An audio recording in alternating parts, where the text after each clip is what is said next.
Halo, Assalamualaikum warahmatullahi wabarakatuh. Perkenalkan, nama saya Sri Ade Rahayu, biasa dipanggil Marete Bararete di akuntansi. Yuk. Nah, kali ini Ete mau menjelaskan tentang basic accounting. Nah, ilmu ini Ete dapat dari sebuah kursus yang Ete ikuti eh, dan dari lainnya lah, pokoknya di Oke. Okay.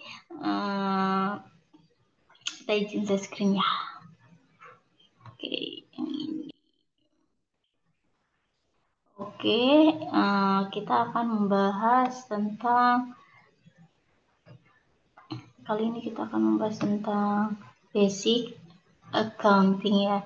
Nah, oke, di sini kayak ada sebuah penjelasan sedikit ya. Akuntansi adalah ilmu pengetahuan yang membahas mengenai pencatatan dan analisis transaksi yang terjadi pada suatu entitas bisnis dan bertujuan untuk memberikan informasi yang relevan bagi para stakeholder dalam mengambil suatu keputusan ya. Nah, kita lanjut. Di sini ada jenis-jenis accounting. Accounting itu ada dua, yaitu financial accounting atau akuntansi keuangan. Itu mengacu pada proses yang dilakukan untuk menghasilkan laporan keuangan ya. Nah, proses tersebut itu terdiri dari pencatatan,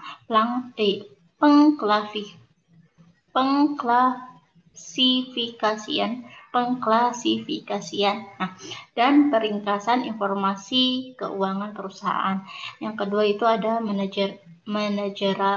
manajerial accounting atau akuntansi manajerial. Nah, mengacu pada informasi yang bersumber dari data yang telah dikumpulkan melalui proses akuntansi keuangan. Nah, managerial accounting ini memakainya untuk membandingkan hasil dengan anggaran dan menganalisis informasi tersebut untuk berbagai tujuan seperti pengambilan kebijakan, forecasting dan pengendalian, lalu sehingga hasil dari managerial accounting ini berguna bagi pihak internal manajemen ya. Oke, lanjut. Di sini ada the card of account ya, atau COA ya, COA. Nah, the card of account atau COA ini adalah daftar akun perusahaan yang digunakan dalam pencatatan transaksi akuntansi ya. Bentuk COA ini berupa kode numerik yang sudah diklasifikasikan berdasarkan jenisnya yang meliputi di sini ada aset ya. Aset itu adalah seluruh sumber daya yang dimiliki atau dikendalikan oleh perusahaan. Contohnya ada kas, ada piutang, ada tanah, ada kendaraan dan bangunan. Nah, yang kedua ini ada liability ya, atau liabilitas. Nah, ini merupakan hak atau klaim atas aset yang dimiliki oleh kreditur yang mencerminkan utang perusahaan. Contohnya ada utang bank, utang sewa, dan penerbitan obligasi. Nah, yang ketiga ini ada ekuitas atau equity ya. Merupakan hak atau klaim atas aset yang dimiliki oleh pemilik perusahaan yang mencerminkan modal perusahaannya, contohnya modal pemilik dan price. Nah, yang keempat ini ada pendapatan atau revenue. Nah, ini merupakan arus masuk bruto dari manfaat ekonomi yang timbul dari aktivitas normal ya. Nah, entitas selama periode jika arus kas tersebut itu mengakibatkan kenaikan ekuitas yang tidak berasal dari kontribusi penanam modalnya. Contohnya itu pendapatan sewa, pendapatan jasa, penjualan, dan pendapatan bunga. Nah, selanjutnya ada yang nomor 5 yaitu beban atau expense ya. Dari sini merupakan arus keluar atau berkurangnya aset atau terjadinya kewajiban yang menyebabkan penurunan ekuitas yang tidak menyangkut pembagian kepada penanam modal.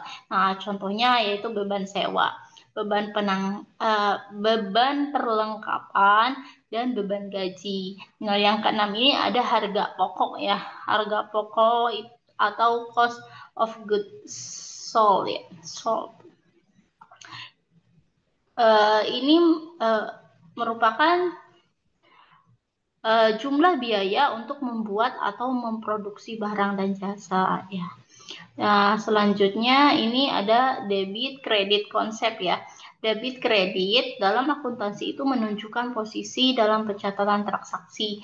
Nah, debit itu berada di sebelah kiri, sedangkan kredit itu berada di sebelah kanan.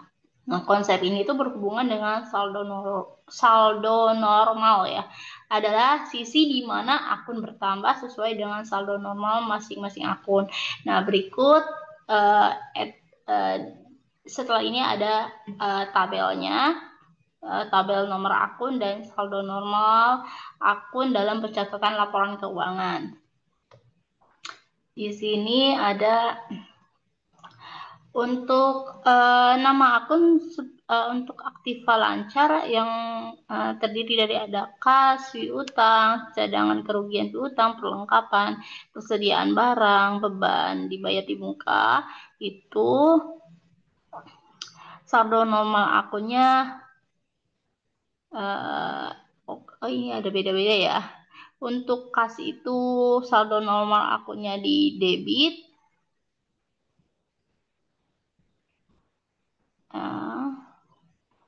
Piutang itu di debit, cadangan kerugian piutang itu di kredit, perlengkapan itu di debit, persediaan di debit, beban dibayar di muka juga di debit. Nah, untuk aktiva tetap ini juga di debit ya. Saldo normalnya ya, akumulasi penyusutan peralatan di kredit, tanah di debit, kendaraan di debit, akumulasi penyusutan kendaraan di kredit, mesin di debit, akumulasi penyusutan mesin di kredit. Nah, di sini ada juga aktiva tidak berwujud, contohnya seperti goodwill, merek ya, hak cipta, hak paten itu semuanya di debit. Untuk ada lagi kewajiban seperti hutang, sewa diterima di muka, pendapatan dibayar di muka itu di kredit. Saldo normalnya ya. Nah, lalu di sini ada modal prive ya, itu di debit. Lalu ada pendapatan dagang dan penjualan ini di kredit. Lalu ada retur penjualan itu di debit. Lalu ada beban segala jenis itu pasti di debit, HPP di debit, pembelian juga di debit, untuk retur pembelian itu di kredit. Nah, lalu di sini ada pendapatan lain-lainnya ya, seperti pendapatan bunga, pendapatan sewa, pendapatan dividen itu di kredit ya. Untuk mutasinya ini ada di sampingnya ya. Keterangan ya, debit di sini adalah entry akuntansi yang meningkatkan akun aset atau beban. Nah, mengurangi akun liabilitas atau ekuitas. Nah, kuncinya plus ini aset, beban itu min ya. Jadi liabilitas, ekuitas. Nah, untuk B itu kredit, B kredit, entry akuntansi yang meningkatkan akun liabilitas atau ekuitas, menurunkan akun aset atau beban. Kuncinya min aset, bebannya plus ya, liabilitas ekuitas. Lalu di sini ada basic accounting equation. Ya, di sini rumusnya adalah aset sama dengan liabilitas ditambah ekuitas. Ya, aset itu terbagi berdasarkan dua jenis kepemilikan, yaitu ada liabilitas. Liabilitas itu yang dimiliki oleh kreditur dan mencerminkan utang perusahaan. Contohnya utang kepada supplier atas pembelian persediaan. Lalu yang kedua itu ada ekuitas, di mana ekuitas ini dimiliki oleh pemilik perusahaan dan mencerminkan modal perusahaan, contohnya saham perusahaan. Lalu di sini ada hal yang perlu diperhatikan dalam persamaan dasar akuntansi ya. Nah, pertama yaitu sesuai dengan konsep, pastikan jumlah setiap transaksi yang dicatat menghasilkan aset sama dengan liabilitas ditambah ekuitas ya. Lalu yang kedua, menganalisis pengaruh dari sebuah transaksi apakah mengakibatkan kenaikan atau penurunan pada sisi aset, liabilitas dan ekuitas. Itulah sedikit ilmu mengenai basic accounting ya, semoga bermanfaat. Wabillahi taufiq wal hidayah. Wassalamualaikum warahmatullahi wabarakatuh.